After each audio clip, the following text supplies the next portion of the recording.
जितना तूल पकड़ता जा रहा है, इस हवाले से वीडियो भी है जो मंजर आम पर आ रहे हैं। कई ऐसे वीडियो हैं जो वायरल हो गए हैं जिसकी वजह से पुलिस का बदनुमा चेहरा सामने आ रहा है। पुलिस सवालों के घेरे में है। कई सवाल जो है पुलिस पर खड़े हो रहे हैं। एक ऐसा वीडियो जो वायरल हो रहा है सोशल मीडिया पर, आपको बता दें कि खाना समझाते बुझाते और रागिब करने की कोशिश करते दिखाई दे रहे हैं। इस वीडियो में पुलिस अफसरान मुतासरा खानदान को ये समझाते नजर आ रहे हैं कि एफआईआर करने से किस तरह पुलिस एहलकारों का खानदान बर्बाद हो जाएगा।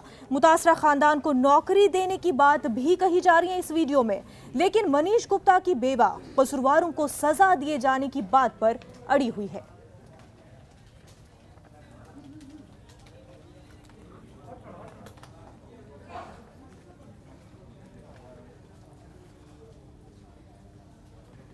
और तब तक बहाल नहीं होंगे जब तक उनको क्लीन चिट ना मिल जाए।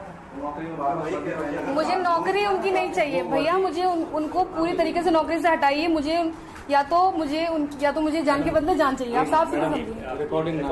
रिकॉर्डिंग नहीं चल रही है भैया। इस मामले को